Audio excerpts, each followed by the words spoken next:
Les amis, vous avez pu voir une vidéo que j'ai mis en ligne mercredi, un short ou un TikTok, ça dépend de la plateforme sur laquelle vous me suivez, concernant un crash aérien, celui qui a touché l'équipe de Manchester United à la fin des années 50, une véritable tragédie. J'avais intitulé à l'époque une vidéo sur ce sujet que j'avais nommé les Busby Babes, en référence au coach de l'époque. Eh bien, je souhaitais la re-uploader aujourd'hui dans cette vidéo et je l'avais dit dans ce short ou dans ce TikTok que je re-uploadais cette vidéo, cette tragédie. J'avais dit qu'on n'appelait pas l'équipe de Manchester United Man U depuis cet événement. En tous les cas, c'est une vidéo que j'avais particulièrement apprécié tourner à l'époque et que je souhaitais à nouveau vous la partager. Je l'avais mis sur ma chaîne, mais au démarrage de la chaîne, et donc il n'y a pas eu une grande exposition. J'espère que cette fois-ci, plus de monde la regardera.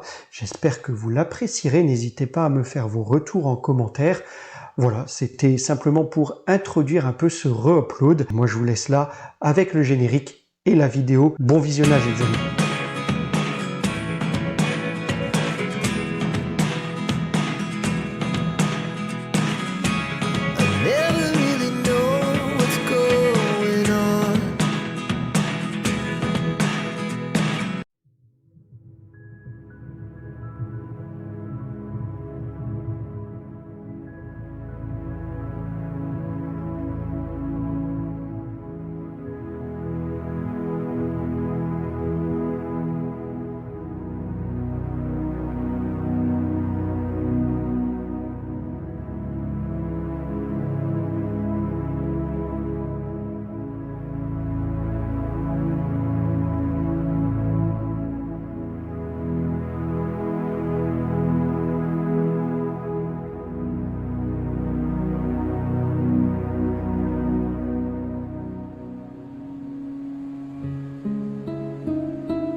Je ne sais pas parmi vous s'il y a des fans de Manchester United, et si c'est le cas, vous connaissez peut-être le morceau d'histoire que je vais vous raconter aujourd'hui. Mais pas certain. Quoi qu'il en soit, le football est parfois émaillé de drames, et dans cette vidéo, je voulais rendre hommage à une génération de génies arrêtés bien trop tôt dans leur ascension. Mais comme d'habitude, pensez à vous abonner pour soutenir la chaîne et à me suivre sur mon Instagram pour être tenu au courant en avance dans la semaine du thème qui sera traité le week-end suivant.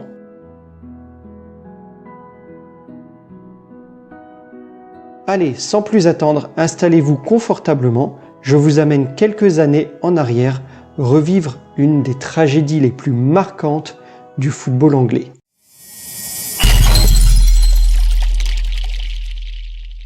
Bonjour les amis et bienvenue dans cette nouvelle vidéo. Nous allons effectivement ici faire un focus dans le milieu des années 50 en Angleterre et plus précisément à Manchester. L'émergence d'un groupe de joueurs de génie débute à la toute fin des années 40. Ce sont des enfants de la ville de Manchester ou des environnements proches qui sont repérés et recrutés par Joe Armstrong et le directeur adjoint du club de l'époque, Jimmy Murphy. Ces deux personnes accompagnent et forment cette génération en la faisant passer des équipes jeunes progressivement à l'équipe première sous la direction du coach de l'époque, Matt Busby.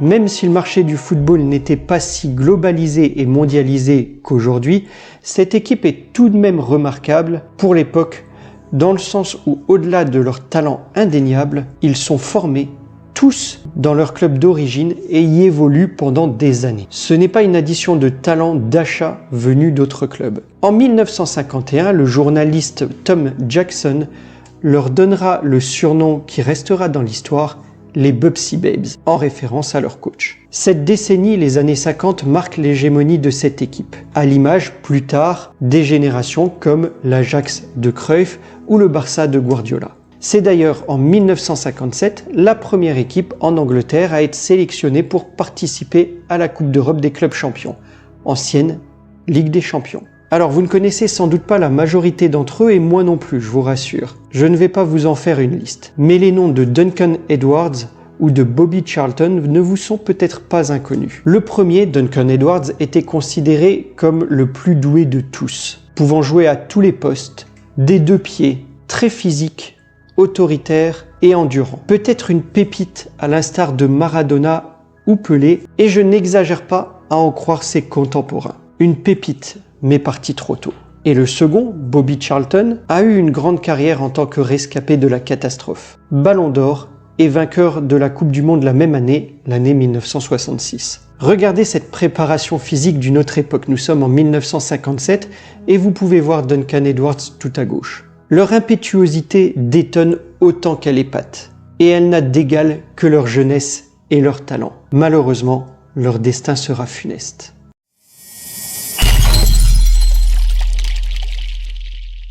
La catastrophe est connue sous le nom de crash aérien de Munich de 1958. Nous avons vu plus tôt que les Bubsy Babes étaient engagés dans la première Coupe d'Europe des clubs champions à laquelle les Anglais participent, la saison 1956-1957. Ils s'inclinent en demi-finale contre les futurs vainqueurs, le Real de Madrid. En championnat, ils accèdent à nouveau au titre et se qualifient donc pour la Coupe d'Europe des clubs champions suivante, celle de la saison 1957-1958. Pour se rendre aux matchs internationaux prévus en milieu de semaine, les matchs de championnat sont eux prévus le week-end, et bien l'avion est le mode de transport privilégié pour garantir des durées de trajet moins longues, plus reposants et être ainsi plus compétitif lors des matchs de championnat. Mais il faut se remettre dans le contexte de l'époque.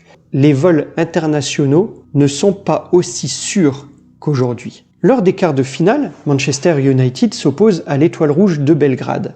Ils remportent le premier match, le match aller à domicile 2-1, le 14 janvier 1958. Le retour est prévu le 5 février en Yougoslavie, en ex-Yougoslavie. À ce moment-là, les joueurs et le coach Matt Busby se souviennent du déplacement retour qui avait eu lieu lors du match retour du tour précédent. Un épais brouillard au-dessus de l'Angleterre avait en effet empêché l'avion d'atterrir à Manchester. Ils avaient dû atterrir aux Pays-Bas, rejoindre la côte de l'Angleterre en ferry, puis prendre le train pour revenir à Manchester. Épuisé par ce trajet, l'équipe n'avait pu faire que match nul lors du week-end suivant en championnat. Pour éviter que cette situation ne se reproduise, l'équipe affrète un avion de la compagnie anglaise pour les ramener lors du match retour avec un équipage, pilote et copilote, qui connaît bien le Royaume-Uni et donc le survol de l'Angleterre. Le match retour donc se solde par un 3-3 en Yougoslavie et qualifie les Bubsy Babes pour le tour suivant. Seulement à l'époque, on ne pouvait pas faire un si long trajet et partir directement de la Yougoslavie pour rejoindre l'Angleterre.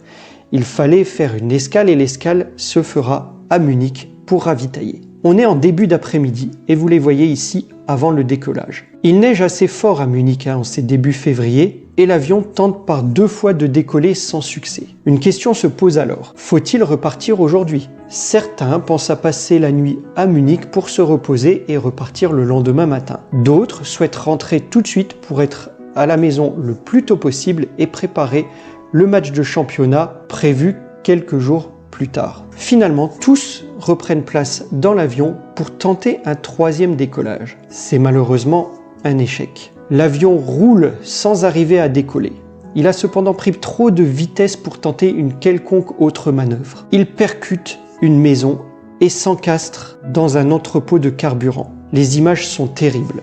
L'avion est épave. Les raisons de ce crash sont contestées par les autorités de l'aéroport allemand, incriminant l'équipage britannique, donc le pilote et le copilote, alors que les Anglais rejettent la faute sur les Allemands en se basant sur les résultats de l'enquête, démontrant que la piste n'avait pas été suffisamment déneigée, ralentissant donc la prise d'élan de l'avion.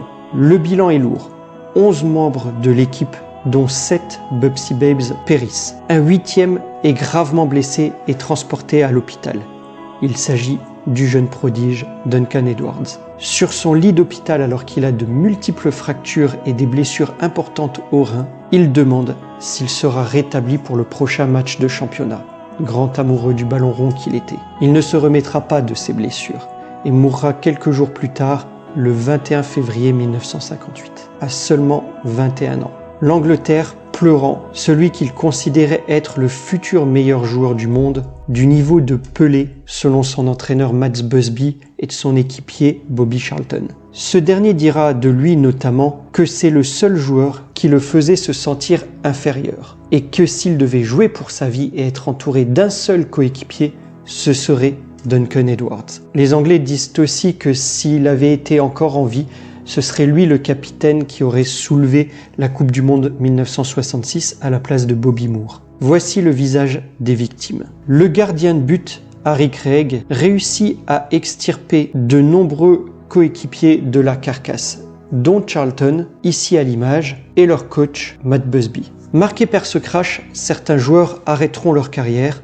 d'autres, comme Bobby Charlton, continueront et lui remportera d'ailleurs la Coupe d'Europe des clubs champions 10 ans après l'accident avec un autre survivant du crash à ses côtés, Bill Fulkless. Alors désolé pour la prononciation. Bill Fulkless aura d'ailleurs repris le brassard de capitaine suite au décès de Roger Byrne, leur capitaine jusqu'au crash. Voilà les amis, ce sera tout pour cette vidéo, retraçant un moment terrible de l'Angleterre et de l'équipe de Manchester. J'espère qu'elle vous aura permis au moins de vous remémorer, au mieux de connaître cette génération des Bubsy Babes qui mérite d'être connue si on s'intéresse au football. Ne pas oublier ces jeunes talents partis trop tôt. Si c'est le cas, n'hésitez pas à mettre un pouce bleu, abonnez-vous pour suivre d'autres vidéos sur cette chaîne. Likez, partagez, commentez, mais surtout appréciez. Et je vous dis à très vite pour une prochaine vidéo. Portez-vous bien les amis.